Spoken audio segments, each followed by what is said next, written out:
Biz uşaq olanda yadımdadır ot biçin olurdu, yayda ot biçin olurdu ve gün orta kimin evine otu getirirdilerse mütləq 3 nəfər bir de sürücü. O adamın evinde mütləq yemek yemeliydiler de. Artık gün orta. Kim yemese de sürücü yiyecek. Orada yemek yemek. Şimdi kent yeri bizde olmuştu.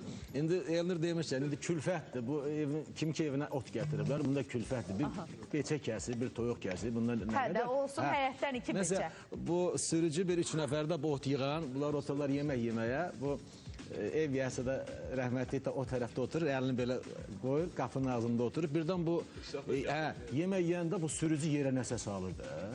Yerə salanda arvad narahat olur. Deyir ki, həqiqətən olub. Şimdi adını demirəm, deyir, dərdin alım, o nə idi yerə saldığın? Deyir ki, yeməyin kartofu. Bu kartof da çox. Deyir ki, kartof. Hə, dərdin alım, deyir, kartofundan eyib yox, salış ətini salma. Qayındır. Yəni o tapılmır. O tapılmır, kartof mu oldu? Öyle bir anda suyun içerisinde fırlıydı.